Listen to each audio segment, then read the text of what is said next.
Hello, hi guys! Magandang hapon sa inyo lahat. This is Shinpo Masgari Channel, a faith healer, also mata reader. So ngayong hapon, natatagan natin ang sabihin sa inyo ng ating mga gabay. This is special gabay for the month of January 8 hanggang January 15 for the sign of Scorpio. So, Scorpio, welcome to my channel. Ano kayang messages, advices, and spirit guys ang ating masasagap for today's video? Kaya naman kayang energy or kaganapan sa buhay ng mga Scorpio ang ating mahagilap. So guys, this reading is a general reading lamang, hindi lahat makaka-resonate. Kunin lamang po ang makaka-relate sa inyo and comment down below kung kaninong energy ang ating nasagap. And of course, don't forget to like and subscribe my channel and notification bell for more videos update. And of course, maraming salamat po sa mga walang sawang pagsuporta sa aking channel, lalo-lalo na yung niligi-skip ng ads. Naway pagpalain po kayo ng Diyos at may kapal, siksik liglig na umapa ang biyayang manubalik sa inyo. And of course guys, maraming salamat sa patuloy na pagsubaybay sa aking channel. So, umpisahan na natin ang laban for the sign of Scorpio for a special gabay. Angel Spirit Messages, give me an information, clarification. Ano man tong hanas ng, sa buhay ng mga Scorpio ay ating mailahad, diba? Angel Spirit, so there's a Queen of Cups. So there is an information dito na malakas ang energy, there's an healing. So there's an healing in all aspects, no? May mga bagay dito na parang malalaman mo. At there is a mother figure. And of course, sinasabi dito na kumbaga malakas ang energy, na kumbaga malakas ang senses, no, ng ating mga ina dyan, no? Malakas ang pakiramdam ng ating Scorpio na mother dyan out there. And because there's a Queen of Swords. So there's a bigger picture of yourself. Kumbaga nakikita mo na kagad yung magiging possibilities or magiging, kumbaga kahihinat na ng situation. Parang ganon. So, kumbaga advance ka daw mag-isip. With the Six of Cups. So, there's an information dito. It's either a friend, or relatives, or something, an ex na babalik. No? There's an ex. So, let's see. It's a comeback, or it's a memories or reminiscence. So, there's a magician. So, there's a manifestation. May mga bagay na unti-unti ka na ma-manifest dito. And you have a power. And you have a, kumbaga, there's a will. No? Will of power. Ganun. Kumbaga, there's power dito na, kumbaga, ibibigay sa'yo ng ating universe, no? And of course, there's the wheel of fortune. There's a good luck. Na may swerteng papasok dito. My goodness. Umikot ay kapalaran, there's a manifestations, no? May mga bagay na ma-manifest ka dito. And of course, there's Queen of Cups. So there's an healing. A Knight of Wands. So there's an offer. So there's an offer for what? For love life, career, and finances with all aspects. So let's see kung ano itong offer na to. And of course, there's a Page of Swords, information. Na kumaga kailangan mong alamin or kailangan mong may mga bagay na malaman pa, no? Kumaga there's thirsting about sa ano, sa knowledge or something ganun. Or something, may mga unlock sa yung kaalaman. And because there is Seven of Pentacles, so there's a harvest time. Or so there's a result, no? May mga resulta ditong inihintay ka or something na kumbaga yung mga bagay na kumbaga pinaghirapan mo, all the sacrifices na nagawa mo, kumbaga ito na, no, there's a harvest or paying off. So let's see what is the Six of Cups. Six of Cups represent a Nine of Cups. So there's an offer for wish fulfillment. No, may mga bagay na unti-unti na matutupad, no? With your siblings and family, no? With your friends. So let's see what is the Magician. And of course, there's the white naman. So there's an okay. So ibig sabihin dito, there's a spiritual activations or may mga bagay din na ibibigay sa iyo ni God with the white naman. The white naman, of course, is a divinity na sinasabi dito na maaaring kumbaga madagdagan ng iyong knowledge or something, yung instinct or yung intuitions. Maaaring nga, of course, the power of manifestation. And of course, there's the justice. Oh my God! The will and the justice is a karma! So, ibig sabihin, may good karma na papasok dito that brings you a manifestation. So, let's see what is the Knight of Cups. So, Knight of Cups represent Two of Wands. So, there's a decisions, no? And because may mga bagay dito na kailangan mo pag-desisyon na, no? At kailangan mo piliin. Or yeah, there's an options, no? So, let's see what is the Queen of Cups and because the Page of Swords. So there's a Page of Cups. So listen to your intuition and listen to your gut feeling, no? Meron ka ditong vibration or something instinct. So let's see what is the Queen of Swords and the Seven of Pentacles. So there's a Ten of Pentacles. Wow! So there is a long-term success and long-term investment. So may pangmatagalan dito, guys. Ibig sabihin dito lahat ng mga pinaghirapan mo, hindi siya panandalian, no? Kumbaga pangmatagalan siya. And of course, kasi nga, di ba, dahil sa lahat ng sakripisyo na ginawa mo, lahat ng bagay na akala mo ang bagal-bagal ng takbo ng eksena. So, this is the moment na ang tagal pumasok sa'yo ng kapalaran na maganda. So, matagal din siyang, kumbaga, mamamayagpag sa'yo. Ganon. So, panghawakan mo yan ng maayos. So, let's see what is the Six of Cups and the Knight of Cups. So, there's a Queen of Pentacles, security. Kailangan maging secure ka about sa finances and being practical, di ba? Good sense about sa finances. And of course, there's a Page of Pentacles. So, there's a lot of Pentacles here. Sinasabi na Page of Pentacles is a manifestation, a new plan, and of course, a new opportunity and investment. So, kailangan alam mo yung bagay na i-invest mo. So, let's see what is the Wheel of Fortune and the Justice. And of course, there's a Knight of Swords. So, there's a success drive. Naiikot ang kapalaran on your path, on your part, or something in your, kumbaga, in your favor. Ganon! Papabor na sa'yo with this. Let's see what is the Knight of Cups and the Two of Wands. So, there's temperance. A perfect timing lies ahead. So, talagang naka-line up na talaga yung mangyayari sa'yo na umikot na yung kapalaran. Oh my goodness. So, of course, there's a Page of Wands, so there's a good news. May magandang balita or something messages kang matatamo, no? Additional outcome. And of course, there's Eight of Cups. So, there's a moving on or moving forward. Or sinasabi dito na, kumbaga, go forward fearlessly. No? Magpatuloy ka na wala kang kinakatakutan with the King of Pentacles. Security. Basta secure ka sa finances mo, kumbaga protection na may pinaghirapan mo, it's all about, diba? So, let's see what is the additional messages about sa career. Sa career is a Three of Pentacles, no? Teamwork, collaborations, heart-to-heart talk, or something, unity. And of course, there's a the High Priestess. So, there's an information with the unexpected moment. The High Priestess, there's a mystery behind the maaaring malantad, the truth reveal. So, let's see, additional messages for the career to clarify. So, there's a Knight of Pentacles. So, there is a security and practicality. So, sinasabi talaga, itong offer na to is for you. No? So, let's see about naman sa love life. Sa love life is the Ten of Swords. So, then, of course, there's a Four of Swords. Listen to your intuition and listen to your gut feeling. So, ibig sabihin dito, there's a backstabbing. Na maaaring may tao mag-backstab sa'yo pagdating sa partnership. Mag-ingat, ha? May traitor. So, let's see. Additional messages for love life. And of course, there's a Chariot card. So, there's an action. Ibig sabihin dito, maaaring hindi rin maganap kasi nga, dahil, kumbaga, nasolusyonan ba as soon as possible. Diba? Kumbaga, munti ka na, no? Maaaring, kumbaga, nag-take ka ng action. Diba? Dahil dyan, kumbaga, nalaman mo na yung, kumbaga, plano Ganun siya, guys. So, let's see. What is additional messages for health? For your health is a black naman. So, they're trying to pull you down. So itong tao na to ay sinusubukan kang pabagsakan pagdating sa health. Ginagawa kasi hindi niya magawa sa love life and career mo. So, ginagawa niya in your health, no? Kumbaga, ibig sabihin, kailangan tumaas ang immune system mo kasi itong tao na to ay sinusubukan ng iyong kumbaga health issues, no? Kumbaga titingnan kung may health problem ka or something. With the Two of Swords, there's an indecision with the Two of Cups. So ibig sabihin dito, there's an information, there's a partnership. Kumbaga kailangan, kumbaga maging balanse ka para there's a Two of Wands and Two of Swords. There's an indecision. Kailangan maging balanse ka on your emotional and of course in your physical, no? Kailangan na naging balance ka sa mga kinakain mo, no?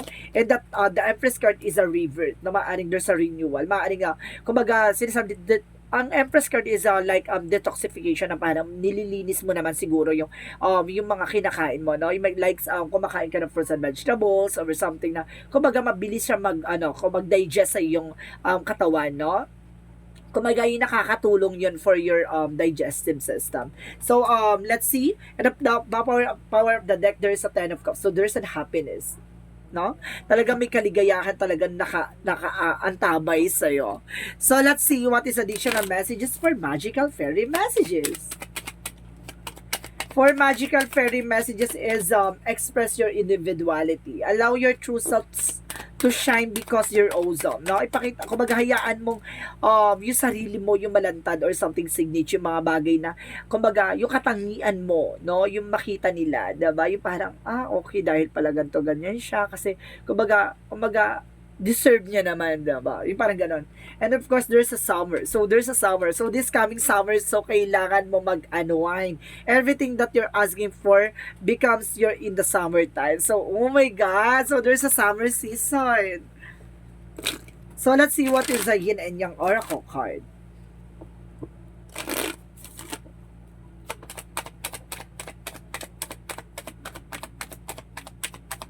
Okay, yin and yang oracle card. So, there's a solid foundation.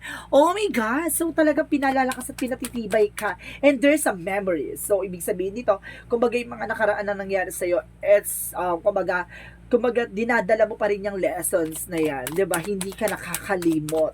And there's a spying watching. So there's an information na meron nag-i-spy sa iyo on social media. And of course there's messages or travels or dreams and something dito na parang meron sa iyo nahatid na mensahe sa panaginip mo ang iyong mga gabay. So let's see what is additional messages for angel spirit guides. For angel spirit, please give me information. And of course, there's imagination, no? Palawakin ng kaisipan, no? Nang sa ganun makapag-create ka ng bagong eksena. There's a discipline. So, kailangan mo magkaroon ng disiplina sa sarili mo. Disiplina. So, let's see what is additional messages. And there's a crystal. So, kailangan talaga ng gemstone or something crystals na makakatulong for your healing energy or something na makakatulong for your kumbaga laking benefits, no, sa pagdating sa health and of course financial windfall or something sa pagdating sa love life, no. Marami kasing crystal or gemstones tayo nakakatulong, no, to attract good energy for love life, career and health. So let's see what is additional messages. And of course there's a leadership, no. Kaya mong mamuno, no, kaya mong mag-in charge sa situation. Kaya mong kumbaga magbigay ng information or kumbaga ideas, and there's an options, no? Kumbaga kino-consider mo yung magiging possibilities pagdating sa career. And of course, there's a support. Sinusuportahan ka ng guardian angels and gabay mo sa lahat ng ginagawa mo, diba? So, let's see what is additional messages for the chakra. For the chakra, there's a peso. See? May sumusubok humarang, no? May sumusubok humarang na magandang kapalaran sa'yo with the victim. Maaaring biktima ka ng mga inggitera, ambisyosa, diba? And don't you worry, there's a destiny. Diba? Ibig sabihin dito na kahit napilitin nilang sirain, napilit nilang pabagsakan, napilit nilang harangin, there's a destiny. 'Di ba? Wala silang magagawa kasi nasa propesiya siya, Ibig sabihin hindi siya magagawa ng eksena. Gawan ka man niya ng eksena, magkakaroon ng delays or something, cancellation. Pero at the end of the time, matutuloy pa rin siya. Pero yung impact at bounce back sa kanya, hello, karma. 'Di ba? Kasi hindi natutulog ang karma. Kaya there's the will and justice. So, i-clarify natin kung ano yung meaning dito ng the justice, the magician, and of course the wheel of fortune. The wheel of fortune represent a destiny, and the magician is a represent for it's a power na it's negative or something positive. It's kumbaga sorcery or something black magic involved, no? It's either mangkukulam or manggagamot. So ibig sabihin dito, kumbaga may mga bagay na may mga gumagawa man sa iyo, no? Kumbaga ginagawan man niya na yung gawa ng eksena para hindi matuloy o hindi mo makuha yung mga bagay na para sa'yo. Huwag ka mag-alala. Kasi there's the wheel of fortune, talaga nakatadhana ang para sa'yo. And of course, there's a justice. And of course, the karma bounce back. No? Ibig sabihin dito, hindi man matuloy, ngayon matutuloy yan sa ibang eksena, sa ibang panahon o sa ibang pagkakataon. Pero, may kaakibat na karma ang balik sa kanila. Hindi lang sa kanila, 10 ng kanilang pamilya. Oh my God, there's a confusion. And of course, there's a confusion dito na sinasabi na guguluhin ka at pilitin ka man guluhin. No?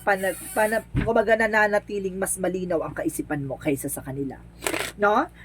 So, let's see what is Archangel Michael. Archangel Michael represent a prayer will help in this situation, no? Yung pagdadasal mo, yung makakatulong yan sa sitwasyon mo. And of course, this situation, this is your life purpose. Talagang kasama siya sa buhay mo. 'Di ba? And of course, have confidence. So, kailangan mo magkaroon ng confidence sa sarili mo at magkaroon ka ng confidence sa ginagawa mo at the end of the road, diba? Na ito yung sinasabi na papabor sa'yo ang eksena, a favorable outcome, diba? Ibig sabihin dito, at the end of the time, lahat ng mga bagay na yan, sa'yo naman ang papabor.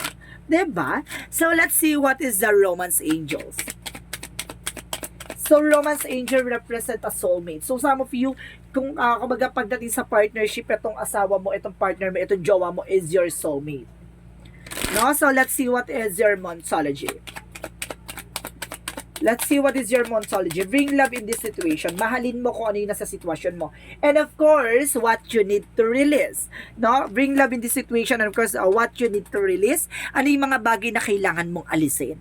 'Di ba? Yung toxicities, negativities, even yung mga ginawa nilang curses sa family mo, sa pamilya, sa bahay nyo, sa negosyo mo, ayun yung kailangan mong wasakin at sirain at mag-set ka ng boundaries. Nang sa ganon, ayun yung sinasabi ko, 'di ba? Kung hindi ka magte-take ng action, walang mangyayaring bounce back. 'Di ba? So sinasabi ko to sa iyo kasi there's a spiritual battle. Na kumbaga, hindi yan kusang babalik sa kanila, 'di ba? May mga times na dito na kaya bumabalik yan dahil sa pagdarasal o may ginagawa kang boundaries sa sarili mo, even with your family. So sinasabi dito, guys, may mga bagay dito na kailangan mo mag-take ng action nang sa ganun para bumalik sa kanilang ginawa nila. At yung para sa iyo ay dumating na. And of course, that this is the wheel of fortune. There's a destiny to happen. Para hindi na nila mabablock yung destiny mo, 'di ba? And of course, there's justice. Ito yung karma, 'di ba? Ito yung karma na babalik sa kanila. So let's see what is additional messages for angel spirit, guys. And of course, oh my God, there's a bathroom. So, kailangan mo mag-cleansing. No? Mag-cleansing ka sa buong bahay nyo. And of course, there's a creations. No? Kaya mong gawin yan. Kaya mong bumuo ng isang, kumbaga, isang powerful na eksena. And of course, there's a psychic abilities. So, some of you, may mga psychic abilities kayo na kaya nyo proteksyonan at pangalagaan. No, and of course, there's an amethyst. So, isa rin daw ang amethyst for your healing energy. So, some of you kailangan nyo ng crystal stone, ng gemstone, or like an amethyst, ha? A natural stone. And of course, there's a dolphin. Enjoy your life from the fullest. Basta nag-enjoy ka sa ginagawa mo, kumbaga na-attract mo yung good energy. So, let's see what is additional messages for angel spirit, guys. And of course, guys, there's a soul gift and training. It's time to step up. So, kailangan mo nang gumising, kailangan mo bumangon, or kailangan mo na mag-take ng action.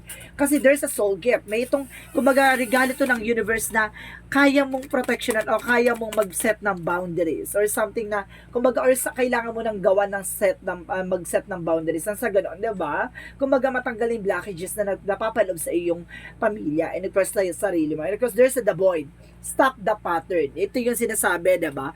Na kailangan mong putulin yung nagbibigay kaugnayan sa negatibong na nangyayari sa buhay nyo, even sa family mo. Diba? Kasi ang inggit, no? Ang inggit, malaki talagang factor or galit, malaking factor talaga na nakakasira sa isang family, no? Kasi itong, kumbaga, itong tao na to, kapag malaki ang inggit sa katawan, kapag nainggit talaga sa'yo, gagawa ng paraan para lang, diba? Makagawa ng, makakasama sa'yo. Ganun talaga. May mga tao talaga ng ganun. My God, nakaka-stress. Oh my God. And all tied up. Na kailangan mo kumawala sa negativity and cornucopia. Ibig sabihin, kailangan na fruits and vegetable for your digestive system. And of course, there's a happy family kasi masaya yung pamilya mo. Siguro, ganon. Kaya siguro, naiinggit sila. And of course, there's a rainbow. Ako nakikita, after the storm, there's a rainbow shining through. And of course, there's the man holding a coin. So, ibig sabihin dito, pagdating sa finances, yung person mo marunong kumawak ng pera, no? Or if you are a Scorpio man, no, marunong kumawak ng pera. If you are a Scorpio woman, so yung person mo yung marunong kumawak ng pera. So, let's see what is Archangel Raphael. Messages for you for Archangel Raphael.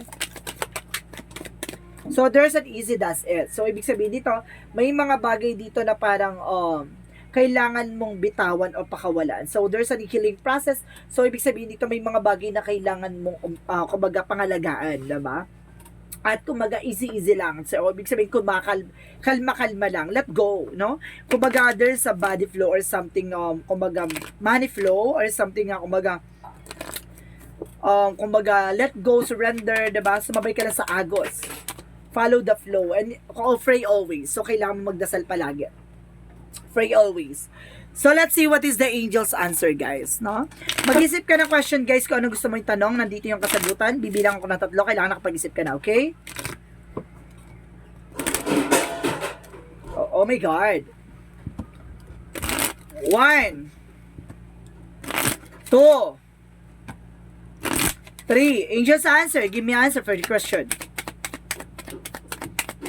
Oh my God, there's an abundance. So, see, ang kasaganahan talaga ay mailalahad na sa'yo. Diba? Hindi nagsisinungaling ang ebidensya. Ay, may ganun. And a year from now. So, ngayon taon na to is your year. My goodness. Diba? And of course, there's a don't stop. Don't stop. No, huwag kang hihinto. Hanggat hindi na muna kukuha ang tamang anggulo, kahit ang gulo-gulo. Charis! So, ibig sabihin dito, kailangan mong ipagpatuloy yung ginagawa mo. No? Baka nakakatulong or may something improvement to you. And of course, 24, I am generous. You have a heart of a gold and are very skilled in maintaining balance, stable relationship. You are loyal to your loved ones, are able to be the nurturer, protected, and provider at all once. So, B, you are also being a generous. Diba? Kumbaga generous kasi in all aspect talagang pinangahawakan yan pagdating sa lahat ng bagay diba? Kumbaga sinasabi nito sa madaling salita, napakabuti mo, diba? So let's see what is the messages of life. And step by step, see, hindi mo yan makukuha ng biglaan. Dahan-dahan lang. So, sinasabi dito, today, I practice patience. I allow time to fulfill my goals. I understand the wisdom in letting go of control. I know that the true value of each situation lies in its creations rather than it is the end result. Therefore, I allow my life to unfold step by step, inhabiting each moment to fullest, knowing that my soul is forever rising higher and higher. Embrace the light. So, sinasabi dito, kumbaga, kailangan mo maging mahinahon. Dadaan ka sa tamang proseso. Huwag kang short-shortcut dahil lalagapak ang karma. There is a karma. So, sinasabi sa'yo dito, maging mahinahon ka at kumbaga, ipagdasal mo na lang sila. And of course, kailangan mo mag-take ng action kung gusto mong bumalik sa kanila. So, guys, this is special gabay for the month of January 8 hanggang January 15 for the sign of Scorpio. So, Scorpio, maraming salamat for your wonderful reading. So, once again, this is Shin Rodriguez from Masagari Channel, a faith healer, also mata reader. Maraming salamat, guys. And this reading is a general reading lamang, hindi lahat makaka-resonate. Kunin lamang po ang makaka-relate sa inyo and comment down below kung kaninong energy ang ating nasagap. And of course, don't forget to like and subscribe my channel and hit notification bell for more videos update. And of course, maraming salamat sa mga walang sawang pagsuporta sa aking channel, lalo na hindi nag-skip ng ads.